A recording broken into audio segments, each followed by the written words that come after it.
Friends, hope you are fine at your home. So I started yesterday about the fundamental duties of citizen.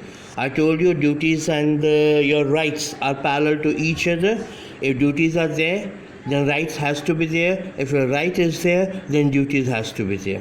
But it's irony that in India, lot of rights are there, but we cannot challenge our duties ourselves. We know that we are not doing our duties, but still nobody is there to look after us. Right, but if there is a fundamental violation of the fundamental rights, then lot of human rights commissions are there. If a terrorist kill police wala or a constable or sipai or army man, then nobody cares of it. Right, but if the police kill a terrorist, then there is a lot of hue and cry. Right, then they say their fundamental rights has been this and that, So lot of controversy is there. Let's see about our fundamental duties as a citizen of India.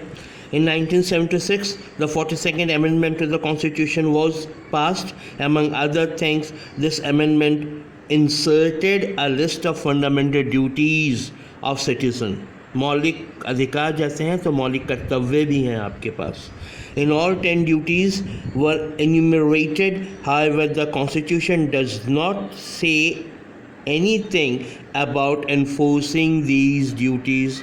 I repeat, however, the Constitution does not say anything about enforcing these duties, but Constitution says that your fundamental rights could not be violated. As citizens, we must abide by our Constitution. Right? Defend our country, promote harmony among fellow citizens, protect the environment. Are we going to protect our environment? Are we there to protect our environment? Are we there that who is responsible about your duties? Are we conscious about our duties?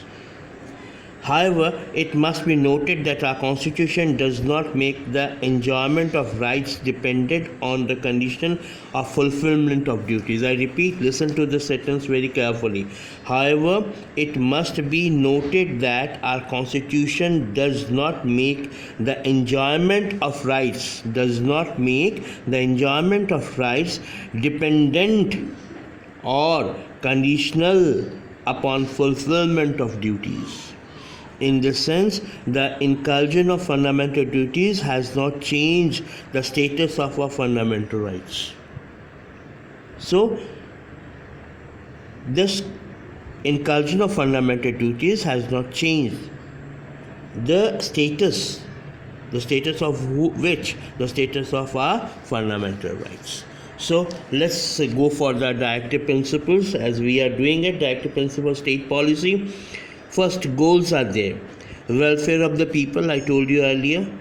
Social, economic and political justice. This is under the directive principles. Raising the standard of living. Equitable distribution of resources. Raising the standard of living. Equitable distribution of resources. Number 3, promotion of international peace. This is the goals. Again, I'm telling you, welfare of the people, social, economic, and political justice. But our goals are fulfilled or not? You have to think about it. Raising the standard of living, equitable distribution of resources, promotion of international peace. Now, policies are there. Uniform Civil Code. Prohibition of consumption of alcohol and liquor, prohibition of consumption of alcoholic liquor, promotion of cottage industries, prevention of slaughter of useful cattle, promotion of village panchayats. 1, 2, 3, 4, 5. In which five in between 5, I think 1 is not there. 2 is absolutely not there. Second is prohibition of consumption and alcoholic liquor is not there. Promotion of cottage industries, now it is being there. Now, earlier it was not there. prevention of slaughter of useful cattle still going on, promotion of village panchayat is still there. Right, so this is policies. Now, next is non-justiciable rights. Non-justiciable rights. Adequate livelihood, इसको आप challenge नहीं कर सकते हो अपने court के अंदर.